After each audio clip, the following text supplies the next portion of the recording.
역사의 중요성을 아신다면 오래된 사건들에 대해 진부하다는 느낌보다는 왜 지금도 이 문제들이 거론되어야 하는지에 대해 생각해 봐 주시길 바라봅니다.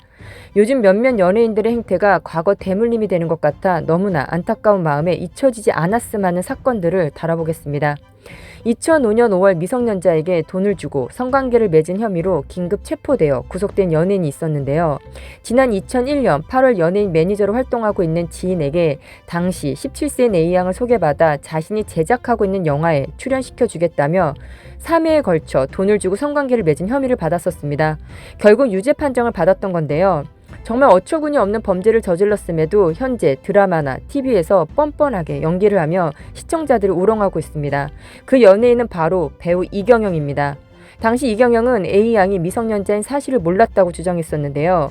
이경영은 그해 7월 열린 결심 공판에서 최후 진술을 통해 지난 시간 구속 80여일이 절망스러웠고 부끄러웠다며 내 이름을 걸고 청소년 성보호에 관한 법률 위반에 대해선 인정할 수 없지만 A양을 무관심하게 대해준 것에 대해선 도의적으로 책임을 느끼고 있다고 선처를 호소했었는데요. 자신이 제작하는 영화에 출연까지 시켜주겠다고 했던 A양의 나이조차 몰랐다는 게 말도 안 되는 뻔한 거짓말을 하고 있습니다. 여튼 첫 번째 판결은 미성년자라는 사실을 몰랐던 상태였기에 원조 교제 혐의가 무죄를 선고했으나 두 번째와 세 번째 성관계에서는 미성년자임을 알았을 것이라는 신빙성이 높아 유죄 판결을 받았습니다. 검찰은 이경영에게 징역 2년을 구형했고 법원은 그해 8월 이경영에게 징역 10개월에 집행유예 2년을 선고했으며 이와 함께 160시간의 사회봉사 명령도 내렸는데요. 형사 재판이 종결된 후 제기된 민사소송에서도 배우 이경영은 패소하게 되었고 배우 지망생인 피해자를 영화 출연을 미끼로 삼아 성관계를 했다며 정신적 손해에 대한 배상해야 한다는 판결이 선고되었습니다. 이후 80여일이 부끄러웠고 절망스러웠다며 선처를 호소했던 배우 이경영의 모습은 어디에도 없고 특유의 뻔뻔함이 본색을 드러내기 시작했는데요. 배우 이경영은 세 차례 중 한 차례를 무죄 판결 받은 것을 이용해 은근슬쩍 자신을 무죄라고 언론 플레이를 시작합니다. 죄를 지었으면 자숙하고 진심으로 뉘우쳐야 하는 기본적인 태도는 도대체 어디다 버리고 오는지, 언론 플레이면 무조건 다 해결될 수 있다고 생각하는지 각종 인터뷰에서 무죄를 받은 듯이 떠들어댔고 이로 인해 많은 기사에 잘못된 정보가 실리기도 했는데요. 아주 잠시 생각해보세요. 이미 판결이 났습니다. 첫 번째는 A양이 미성년자인 것을 몰랐을 수도 있다는 이유로 무죄를 선고받았지만 두 번째, 세 번째는 알고 한 행동이라는 신빙성이 높이사 유죄 판결을 내린 것입니다. 그런데 진실을 알려야 하는 기사가 어떻게 잘못될 수 있나요?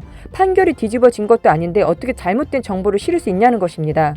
안 그래도 요즘 언론 플레이를 너무나 애용하고 있는 연예인 분들이 몇몇 있어 더욱 화가 치밀어 오르는데요. 심지어 2012년 출연한 토크쇼에서는 2002년에 유죄 판결을 받았지만 법정 공방 끝에 2004년에 무혐의 처분을 받았다라고 표기된 자막이 나왔는데요. 참고로 무혐의 처분은 검사가 내리는 결정으로 무혐의 처분이 내려지면 피의자는 재판에 넘겨지지 않기 때문에 법정 공방 끝에 무혐의 처분을 받았다는 표현은 아예 말 같지도 않은 표현입니다. 실제로 2004년 무혐의 판결을 받았다고 주장한 이경영은 2009년 드라마 돌아온 일찜의 출연이 유죄 판결 전력으로 인해 무산되기도 했는데요.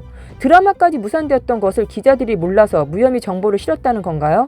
정말 상식적으로 이해하기 어려운데요.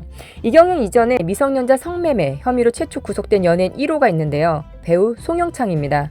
송영창은 지난해 2009년 경기도 고양시 일산구 호수공원 주변 공터에서 전화 사서함을 통해 알게 된 16세 청소년에게 15만 원을 주고 차량 그랜저 안에서 성관계를 갖는 등 모두 두 차례 관계를 맺은 혐의를 받았는데요. 이 사건으로 징역 10개월, 집행유예 2년을 선고받았고 KBS, MBC에서 출연 규제를 받았습니다. 이런 출연 정지 처분 이후 SBS와 연극 무대에서 활동하다가 4년이 지난 후 2004년에 영화 형사로 연예계에 복귀했습니다. 2010년대부터는 더킹, 다만 악에서 구하소서, 베테랑 등 메이저급 영화에도 얼굴을 비추고 있습니다. 심지어 2018년에는 뮤지컬 브로드웨이 40여 번가에 캐스팅이 되었는데요.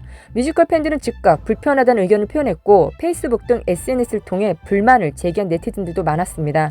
이에 대해 CJEM의 공영사업부 관계자는 내부에서 관련 사항들을 인지하고 충분히 숙고해 논의한 결과 캐스팅을 유지하기로 결정했다면서 그동안 작품을 쉬었던 연기자가 아닌데다 앞으로 조심스럽게 연기활동을 이어가려 하는 만큼 따뜻한 시선으로 봐주시길 바란다고 말했습니다. 진짜 묻고 싶네요. 충분히 숙고해서 논의한 사람들의 본인 자식이었어도 이렇게 따뜻한 시선으로 봐주시길 바란다고 말할 수 있었을까요? 현재 말도 많고 탈도 많은 연예인들의 논란이 대중들에게 실망과 절망감을 주는 이유가 무엇일까요? 잘못을 저질렀어도 전혀 반성의 기미조차 보여주질 않고 있다는 것입니다. 왜 그럴까요? 위에서 이러한 간행이 지금처럼 뻔하게 이어져 왔기 때문입니다. 여러분, 제가 한 가지 사건 하나를 더 전하겠습니다. 정말 소름 끼치도록 절망적이어서 가슴이 먹먹해지는 사건입니다. 추악하고 뻔뻔해서 구토 증상이 올라올 정도인데요. 과거 연예계에서 최악의 사나이로 불리우는 남자 배우이자 방송인인 조용기는 킬러조, 저승사자로 불리울 만큼 사건, 사고가 많은 연예계에서도 독보적인 전과가 있습니다. 조용기는 1991년 8월 스스로 숙소에 돌아가지 못할 정도로 술을 마셨는데요. 정신을 못 차렸는지 다음 날에는 낮부터 술을 마시기 시작해서 또 한 번 만취 상태가 되었습니다. 그 상태에서 운전대를 잡아 결국 대형 사고를 치게 되었는데요. 술이 떡이 돼서 운전하던 중 길 가던 33세 여자분을 치어 숨지게 하고 달아난 것인데요. 사고를 내는 조용기 행동이 너무나 끔찍스럽습니다. 조용기는 사고 현장에서 12m 떨어진 도로 옆에 위치한 숲속에 시신을 유기한 후 다시 차에 타고 도주하려다가 술에 너무 만취된 나머지 차에서 잠들어 버려서 경찰에 그대로 체포되었는데요. 음주운전으로 사람을 죽이고 시신 유기까지 한 끔찍한 사건이었음에도 당시 언론에서는 이 사건을 비중 있게 다루지 않았고 지금처럼 인터넷이 활성화되지 않은 시기였기에 이 사건은 금세 잊혀지게 되었습니다. 이 사건으로 징역 5년을 선고받고 교도소에 복역 중이던 조용기는 정말 어이없게도 1년 만에 가석방, 조치로 석방됐고 바로 드라마와 예능에 출연하며 전직 사람을 죽인 범죄자 인생을 세택하고자 노력했는데요. 그러다가 인터넷이 대중화되면서 조용기의 악마 같은 행동이 드디어 널리 알려졌습니다. 조용기의 방송 출연을 반대하는 네티즌들의 항의가 끊이질 않자 그동안 눈치만 보던 방송사에서도 결국 조용기를 손절하기 시작했는데요. 2017년에 매우 늦은 감이 있지만 결국 조용기의 방송 인생이 마무리됐습니다.